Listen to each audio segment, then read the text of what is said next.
చెప్పమ్మా. మనం చనిపోయినప్పుడు వేరే అమ్మ కడుపులో పుడతాం కదా, పుట్టాల్సిన అవసరం లేదు. అలాగే కృష్ణుడు కూడా వేరే అమ్మ కడుపులో పుడతారు. మనం చనిపోయినప్పుడు వేరే తల్లి కడుపులో పుట్టాల్సిన అవసరం లేదు. డైరెక్ట్ గా భగవద్ధామానికి వెళ్ళిపోవచ్చు, వైకుంఠానికి వెళ్ళిపోవచ్చు, గోలోకానికి వెళ్ళొచ్చు. ఇంట్రెస్ట్ ఉందా నీకు? కృష్ణుడి దగ్గరికి వెళ్ళడానికి ఇంట్రెస్ట్ ఉందా? ఓకే, అలా వెళ్ళాలంటే జపం చేయాలి. ఓకే. 2, కృష్ణుడు చనిపోడు. అని చనిపోవడం అంటూ లేదు. ప్రతిరోజు పొద్దున సన్ రైజ్ అవుతుందా చూస్తావా? అప్పుడు సూర్యుడు పుడుతుందంట. అది సూర్యుడి బర్త్, కృష్ణ సన్స్ బర్త్ అది కాదు కదా, జస్ట్ సన్ రైజ్ అవుతుంది. అలాగే ప్రతిరోజు సాయంత్రం సూర్యాస్తమయం అవుతుంది కదా, సూర్యుడు మళ్ళీ వెళ్ళిపోతాడు కదా, అది సూర్యుడు చనిపోయినట్ట కాదు.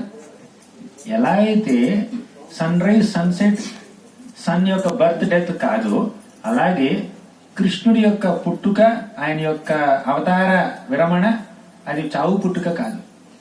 ఆయన కేవలం ఈ ప్రపంచంలోకి వచ్చి కాసేపు కొన్ని సంవత్సరాలు కొన్ని లీలలు చేసి మళ్ళీ వెళ్ళిపోతున్నాడు అంతే. కృష్ణుడు ఏ తల్లి గర్భంలోనూ పుట్టవలసినటువంటి అవసరం లేదు. ఒకవేళ పుట్టినా అది ఒక లీల, అదొక పాస్ట్ టైం, అదొక డ్రామా. అదేనన్నా? అర్థమైందా? చాలా కాంప్లికేటెడ్ ఉందా? చెప్పు, అర్థమైంది కదా. పేరెంట్స్ చెప్పండి తర్వాత తప్పకుండా. నెక్స్ట్ మాట్లాడలేదు.